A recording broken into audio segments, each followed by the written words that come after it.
अस्सलाम वालेकुम। Language point number 4 थोड़ा सा मुश्किल हो सकता है, लेकिन कोशिश करने से कुछ भी मुश्किल नहीं है। आप ताज़ा दम होके फ्रेश माइंड के साथ सीखने की कोशिश करें। एग्जाम्पल में दिए हुए सेंटेंसेस को अच्छी तरह से समझें, बार बार पढ़ें तो आपको बड़ा आसान लगेगा। ये है ना और आगे कुछ होगा, आगे होगा लाइश वो सेंटेंसेस में जाएंगे तो मज़ीद पता चलेगा। ये एक दफ़ा देख लेते हैं, लेकिन मेरा नहीं ख्याल कि ज़्यादा लोगों के लिए ये फ़ायदेमंद होगा। इन द स्ट्रक्चर ना शमा शमा लाई शो ना is a preposition used to introduce the matter or situation to be illustrated. For example, किसी मामले पे रोशनी डालने के लिए, ज़्यादा एक्सप्लेनेशन के लिए ये सेंटेंस पैटर्न इस्तेमाल किया जाता है। कैसे? पहली एग्जांपल देखते हैं। जैसे चाओफिन इस दफ़ा रिक्रूटमेंट में 很多人符合公司的要求 बहुत ज़्यादा लोग कंपनी की रिक्वायरमेंट को पूरा कर रहे हैं। ना था लाइशो मिसाल के तौर पे इसे ले लीजिए, यानी कोई शख्स की तरफ कोई इशारा कर रहा है, ये बात करने वाला एक शख्स की तरफ इशारा कर रहा है, या मे बी उसके डॉक्यूमेंट्स की तरफ इशारा कर रहा हो अपनी इस बात को एक्सप्लेन करते हुए। 他不仅专业符合职业要求， ना सिर्फ ये कि उसका मेजर हमारी रिक्वायरमेंट को पूरा कर रहा है, 而且还有工作经验 बल्कि उसका वर्किंग एक्सपीरियंस भी है। यानी कि ये शख्स अपनी पहले कही हुई बात को मज़ीद एक्सप्लेन करने के लिए उसने कहा ना था लाइशो, यानी कि इसी को ले लीजिए। मिसाल के तौर पे ये शख्स, दूसरी एग्जांपल की तरफ चलते हैं, गालिबन टेक्स्ट में से ली गई है। 如果一个汉字中有 अगर एक चाइनीज़ लफ्ज़ के अंदर हो ये वाला वाटर रेडिकल, जिसे हम कहते हैं 3 डॉट्स वाला वाटर रेडिकल, चेगा पूफन ये पार्ट, यानी अगर किसी लफ्ज़ के अंदर ये वाला पार्ट मौजूद हो, 说明这个字的意思很可能和水有关系। तो इसका मतलब ये होता है कि इस लफ्ज़ का ताल्लुक बहुत ज़्यादा पॉसिबिलिटी है कि पानी के साथ हो, क्योंकि ये है ही पानी वाला रेडिकल। 说明这个字的意思 इसका मतलब होता है कि इस लफ्ज़ का मतलब हन खनंग बहुत पॉसिबिलिटी है, 和水有关系 कि पानी के साथ इसका ताल्लुक हो। ना यानी कि मिसाल के तौर पे ना ले लीजिए, 和 लियू शी और हन, कहते हैं कि मिसाल के तौर पे ये 4 लफ्ज़ों को ले लीजिए। 这几个字来说 इन 4 लफ्ज़ों को ले लीजिए। 它们都跟水有关 इन सब का ताल्लुक पानी के साथ है। तीसरी एग्जाम्पल देख लेते हैं। 所以不要把什么事情都推到明天 इसलिए हर काम को कल पे मत डालें, कल पे मत छोड़ें।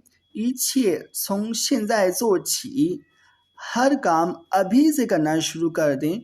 就拿学习拿学汉语来说 चाइनीज़ एग्जाम्पल के तौर पे चाइनीज़ सीखने को ही ले लीजिए। 首先要注意课前预习 पहले नंबर पे आपको प्री स्टडी पे ध्यान देना चाहिए, यानी क्लास में जो आपने पढ़ना है उसको पहले से एक नज़र देख लेना चाहिए। 找出第二天要学习的重点 और आपने जो नेक्स्ट डे क्लास में पढ़ना है उसके मेन पॉइंट्स पे ध्यान रखें। 找出 ढूंढ के निकालें जो मेन पॉइंट्स आपने नेक्स्ट डे क्लास में पढ़ने हैं।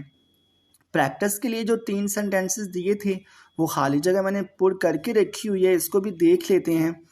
पहले नंबर पे लिखा हुआ है 有的人一遇到困难就想放弃 कुछ लोग मुश्किल का सामना करने पे तर्क कर देना चाहते हैं, यानी कोई काम कर रहे होते हैं, जैसे ही मुश्किल का सामना करना पड़ता है तो उनका दिल करता है कि काम करना छोड़ दें। 拿学英语来说 इंग्लिश लर्निंग को मिसाल के तौर पर ले लीजिए। 记不住单词就半途而废 जब आपको वोकैबुलरी याद नहीं रहती तो आप काम को अधूरा छोड़ देते हैं। ये एक इडियम यहाँ पे मैंने ऐड किया है, 半途而废 इसका मतलब होता है कोई काम अधूरा छोड़ देना। सेकेंड एग्जाम्पल देख लेते हैं। 保护环境应该从小事做起 कि माहौल की हिफाजत करने के मामले में हमें छोटे छोटे कामों से शुरू करना चाहिए।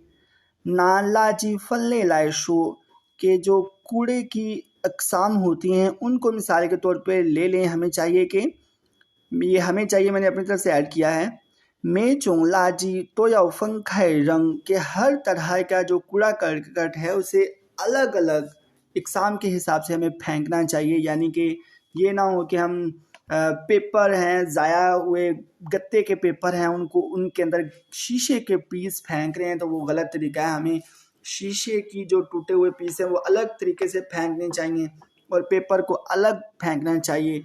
इसके अलावा जो दूसरी चीज़ें उनको अलग फेंकना चाहिए। तीसरे नंबर पे लास्ट हमारे पास जो प्रैक्टिस का सेंटेंस है लिखा हुआ है, मैं कुंजो जी हुआ। अगर वर्किंग प्लान ना हो तो हन रोंगी रंग रन शो मांग चाओलवान, तो बहुत आसानी से कोई शख्स उलझन का शिकार हो जाता है। यानी कि उसे पता नहीं चलता कि क्या करे क्या ना करे, चीज़ों की समझ नहीं आती, बेतरतीब हो जाती हैं चीज़ें अगर वर्किंग प्लान ना हो तो। ना वाला शो के एग्ज़ाम्पल के तौर पे आप मुझे ही ले लें, वो मेथियाँ तो पाकुंजो जी हुआ अम्फाई हाओ, मैं हर रोज़ अपना वर्किंग प्लान करता हूँ, अपने काम को तरतीब देता हूँ। सोई कुंजो जोदा हंशुनली, इसलिए मैं काम बहुत स्मूथली बहुत अच्छे तरीके से कंप्लीट कर लेता हूँ। हाँ जी, अगर आप अपना काम तरतीब उसे प्लान देते हैं कि पहले आपने कौन सा काम करना है, बाद में कौन सा करना है, आज कौन सा करना है, कल कौन सा करना है, तो आप अपना काम बड़ी आसानी से कंप्लीट कर लेते हैं। उम्मीद करता हूँ ये वाला भी लैंग्वेज पॉइंट आपको समझ आ गया होगा। अगर कहीं पे नहीं समझ आई, कोई कमी रह गई, तो आप मुझे क्वेश्चन कर सकते हैं, व्हाट्सएप पे मुझे कांटेक्ट कर सकते हैं। मैं इंशाल्लाह आपको ज़रूर रिस्पॉन्स दूंगा। इसी के साथ इजाज़त दें, अपनी दुआ में याद रखिएगा। अल्लाह हाफिज़।